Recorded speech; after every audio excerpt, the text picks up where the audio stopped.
Amigos, buenas tardes. Este es su canal de noticias. Por eso le damos la bienvenida a este nuevo espacio de 24 horas. Queremos que se mantenga informado todos los días, todo el día, 24/7. Empezamos contándoles que en menos de 48 horas se reportaron más de 2.700 nuevos casos de COVID-19 en el país.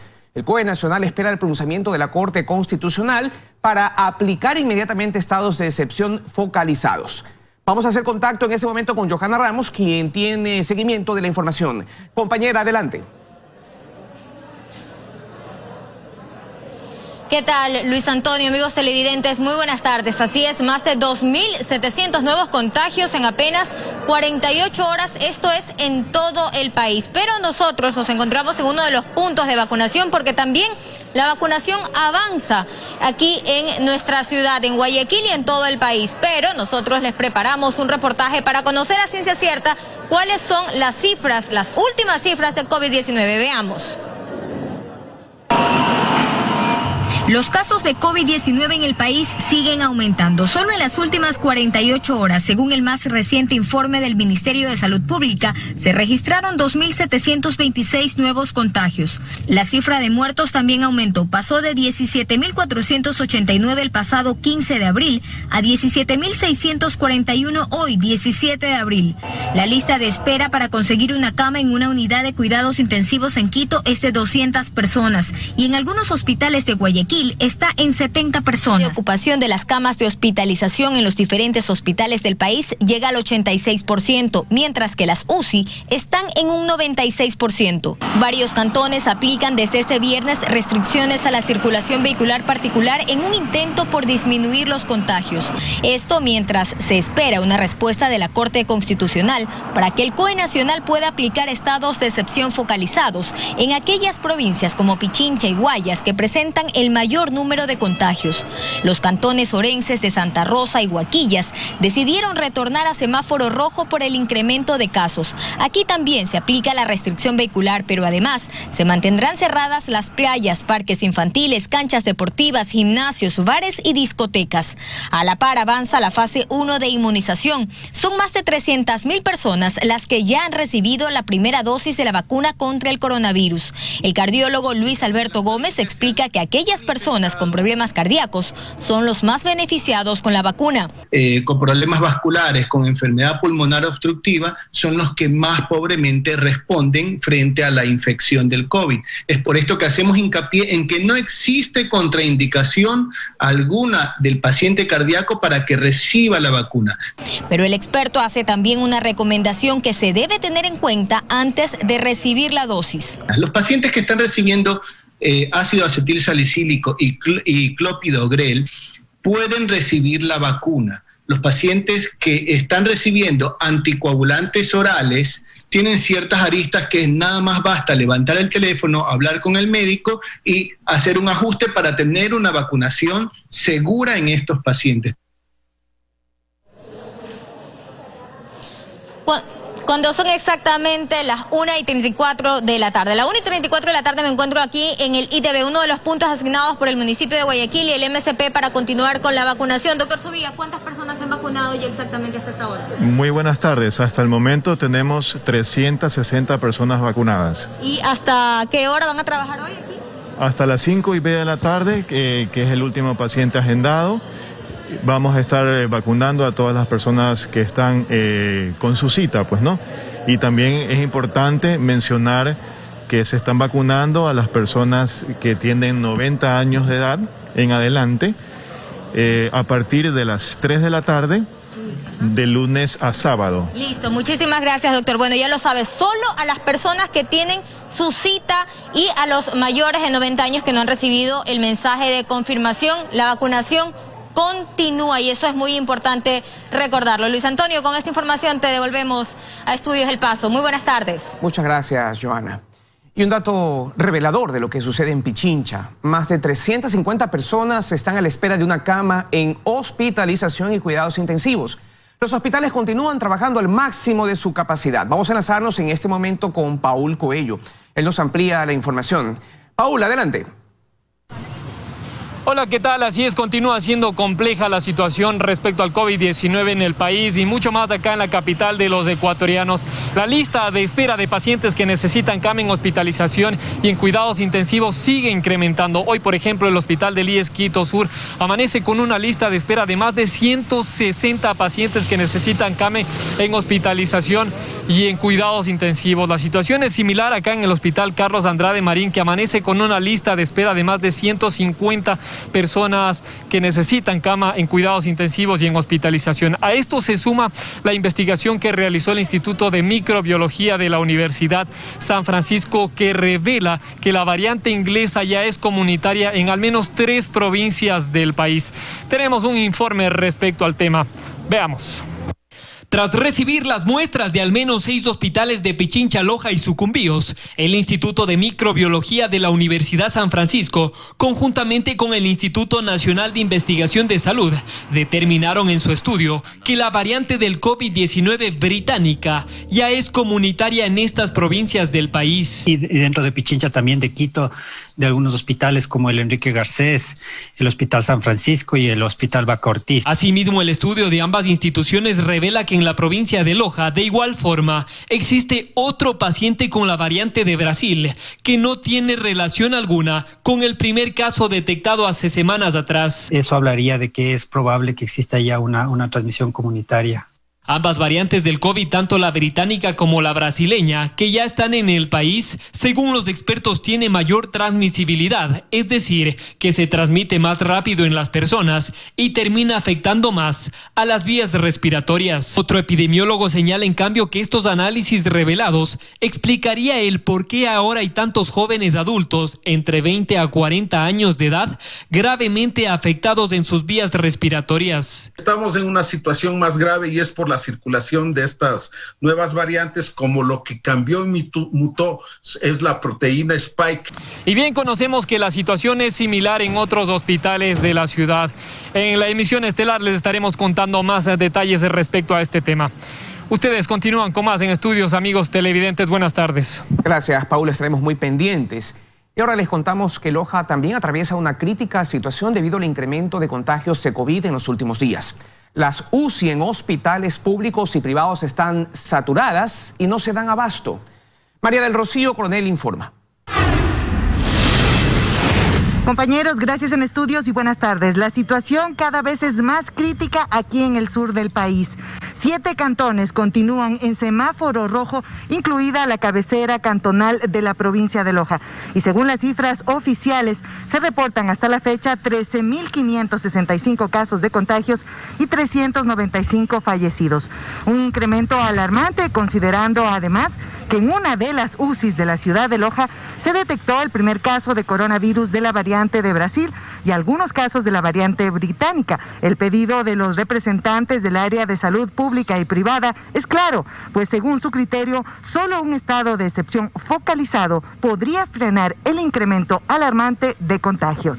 Que a Loja, a la región sur del Ecuador, se la declare como zona de excepción, igual al confinamiento como fue al inicio de la pandemia, por lo menos 15 días. Los galenos afirman además que la priorización de vacunas para esta jurisdicción es otra de las medidas que podría ayudar al sur del país a salir de esta crisis sanitaria que mantiene a las casas de salud, tanto públicas y privadas, colapsadas. Las autoridades, por su parte, continúan aunando esfuerzos para mejorar el panorama y afirman que la crítica situación que ahora atravesamos se debe principalmente al relajamiento de la población frente a la pandemia y a la falta de conciencia en el cumplimiento de las medidas de bioseguridad. Esta es la información generada hasta esta hora de la tarde en el sur del país. Continúan ustedes, compañeros en Estudios. Buenas tardes. Gracias, María Rocío. Y vamos ahora a contarles lo que sucede en Guayaquil. Este viernes se cumplió la primera noche de restricciones. Locales comerciales cerraron temprano y pese a que la restricción vehicular ya había comenzado, hubo gran presencia de carros en las vías. Desde la tarde ya se empezaba a vivir el ambiente del primer día de restricciones. Y es que locales comerciales, pasadas las 5 de la tarde, comenzaron a cerrar sus puertas para así cumplir con las medidas y alcanzar a llegar a casa antes de las 8 de la noche. Por las restricciones que hay ahorita y para evitarnos las enfermedades que estamos ahorita. Algo similar se vivió en los centros comerciales, que desde las 18 horas empezaron a cerrar al público. Sí, ya ahorita directo a mi casa. Salgo del trabajo, sí. Uno está tratando de comprar más temprano las cosas por las medidas que se están tomando. Y muchos se apresuraban, pues sabían que el tráfico iba a ser intenso finalizando la tarde, y así se vivió. Finalmente llegaron las 8 de la noche, hora en que inició la restricción vehicular particular, y hubo controles en algunas vías, como la Machala y la 25 de julio. Se ponen controles en diferentes partes de la ciudad para evitar la circulación de vehículos. Solamente el área médica, la de seguridad. Adicionalmente, estamos socializando medidas de bioseguridad y ejerciendo un control de personas y vehículos. Los ciudadanos estuvieron de acuerdo con las medidas y los controles. Nosotros los que manejamos los autos tengamos la precaución de guardarnos en la casa, ya que estamos en esta nueva ola de la pandemia. Así se vivió la primera noche de restricciones. Con el paso de las horas, de a poco se fueron despejando las calles. Las autoridades esperan que la ciudadanía cumpla, pues el fin es disminuir los contagios de COVID-19 en la ciudad. En Guayaquil, Luis Alfredo Zúñiga, 24 horas. Y este viernes también inició en la capital la restricción vehicular. A pesar de que hay una prohibición total de la circulación para los vehículos particulares, se registró movimiento después de las 8 de la noche. Natalie Jiménez informa. Acatando las medidas del COE Nacional, el día de ayer, 16 de abril, iniciaron las restricciones vehiculares. En la capital aplica el plan Hoy No Circula, que rige de lunes a viernes. Los vehículos podrán circular con restricción al último número de su placa en el horario de 5 de la mañana a 20 horas. Fines de semana hay libre circulación hasta las 20 horas, porque después de este horario la movilidad vehicular está prohibida. Estas medidas se toman con el fin de detener el aumento de contagios por el coronavirus. Sin embargo, pudimos observar que el día de ayer, ya pasadas las 8, habían aún carros que seguían circulando con normalidad. Las reuniones sociales también están prohibidas. Sin embargo, la Agencia Metropolitana de Control intervino 10 fiestas, 7 nightclubs y 10 bares clandestinos. Recordemos que el plan No Circula aplica únicamente en la zona urbana de la capital. Muchas gracias.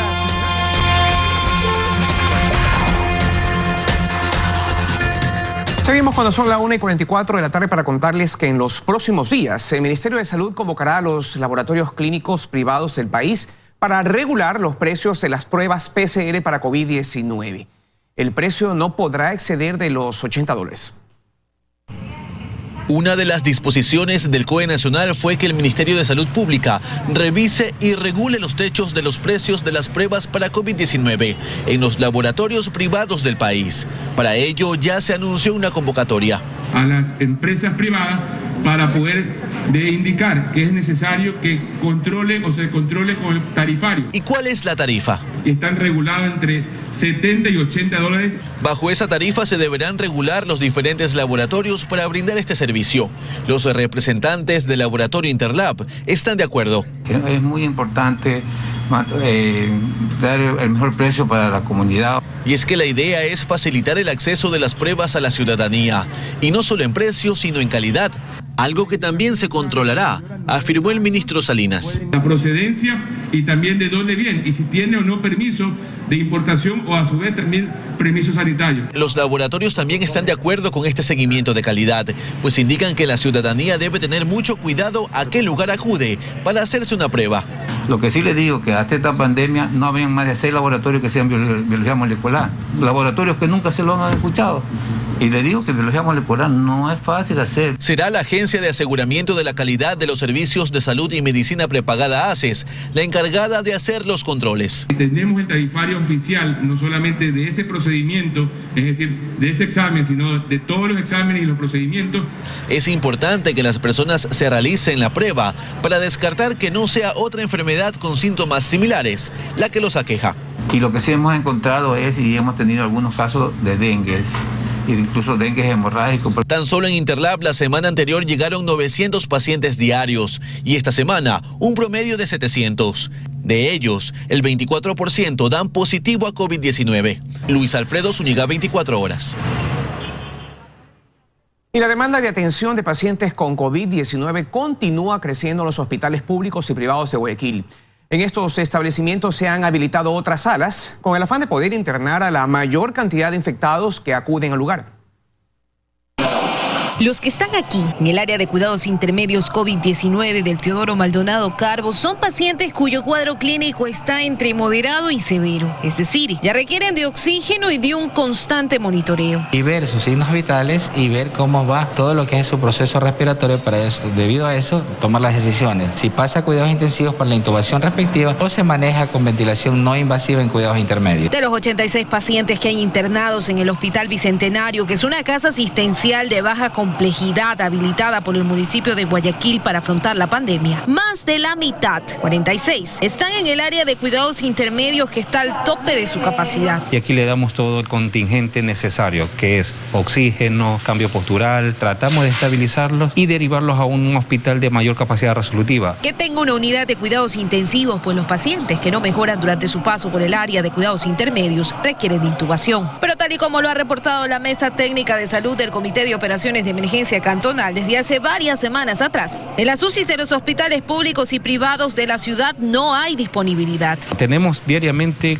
subidas entre 15 y 20 plantillas para ser derivadas. Nosotros ahorita en esta área tenemos 10 pacientes ventilados esperando una cama en cuidados intensivos. Dentro de la unidad de cuidados intermedios hay 3 cabinas de aislamiento. En ellas están los pacientes que forman parte de la lista de espera para una cama en la unidad de cuidados intensivos. El tiempo de espera para el paso es indeterminado. En el Hospital Teodoro Maldonado Carbo se intenta que no sean más de 48 horas. En el Bicentenario, por tratarse de una derivación, tarda mucho más. Entonces nos tocan a nosotros tener estable a los pacientes, tratar de lucharlos hasta lo último, complejizarnos en lo que es farmacoterapia. En el Hospital General IES de Machala, en la provincia del Oro, donde también se ha evidenciado un considerable incremento en el índice de contagios, el área de cuidados intermedios cuenta con 19 camas, todas ocupadas. Hemos creado nuevas áreas, sin embargo estas ya se van llenando paulatinamente y en poco tiempo nosotros nos vemos saturados. Luisa María Heredia, 24 horas. En Guayaquil se realiza la audiencia de juicio contra Daniel Salcedo y otros 7 investigados en el caso de la venta de fundas para cadáveres. Luis Alfredo Zúñiga informa. Por cuarto día se lleva a cabo la audiencia de juicio por el presunto delito de peculado en el caso de la venta de fundas para cadáveres en el pico más alto de la pandemia en el año 2020 en el hospital del IES de Los Ceibos. La diligencia se lleva a cabo en la unidad judicial Albán Borja de Guayaquil. Aquí se investigan a 8 presuntos implicados, incluyendo a Daniel Salcedo, la exgerente del hospital del IES Ceibos, la responsable de compras públicas y representantes de la empresa Silverti S.A. La venta de las fundas se dio por casi $900,000. Se compraban 4,000 bolsas de embalaje a $148 cada una, cuando en el mercado costaban entre $12 y $25. La fiscal Claudia Romero presentó el dictamen acusatorio que fue sustentado con más de 90 elementos de convicción. Ella expuso que supuestamente se falsificaron firmas para validar la compra y se presentaron cotizaciones falsas para beneficiar la propuesta de Silverti S.A. Durante la diligencia que sigue en curso, la fiscalía continúa presentando sus pruebas y se conoce además que por contradicción en su testimonio con respecto al informe de estudio de mercado para la contratación investigada, el tribunal dispuso la detención de Norma G por presunto perjurio y fue trasladada a flagrancia para iniciar el proceso penal.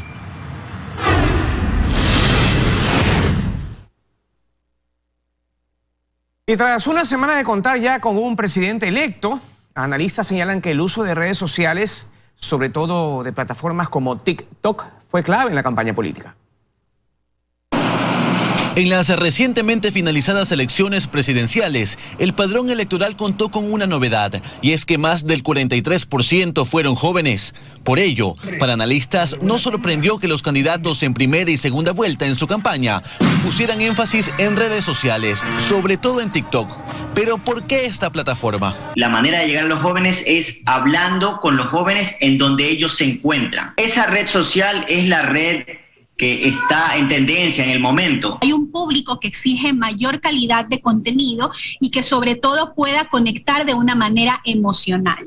Los analistas señalan que el contenido de esta red social, a diferencia de otras, puede ser compartido en chats u otras plataformas más fácilmente, llevando el mensaje a más electores de diferentes grupos etarios. Esto benefició a los candidatos. A nosotros nos llega pues mucho contenido de TikTok que compartimos a través de WhatsApp, a través de Instagram. Entonces es una red social que va hacia afuera, pero lo esencial en TikTok es el storytelling, o sea, contar una historia. Y es el contenido, el cómo se usó TikTok por parte de los candidatos, lo importante para los analistas. En la campaña se vio muchísima diversidad étnica, inclusividad, y eso también fue un factor determinante. Pero TikTok llegó a ser decisivo para determinar un ganador en estas elecciones. René Betancourt dice que sí, pues para él basta ver la cantidad de seguidores que tiene el presidente electo Guillermo Lasso en esta red social, frente a la de Andrés Arauz. Eso ya daba una tendencia, afirma. Número de seguidores, vemos el número de interacciones, su crecimiento fue exponencial, fue brutal. Eso quiere decir que llegó más a los grupos de la población que utilizan esas plataformas digitales. Los analistas señalan que TikTok también fue clave debido al contexto de la pandemia y permitió llegar a donde por el virus no se podía. Y que aunque la pandemia pase, las campañas políticas venideras, sin duda, abocarán cada vez más sus esfuerzos en el ámbito digital. En Guayaquil, Luis Alfredo Zúñiga, 24 horas.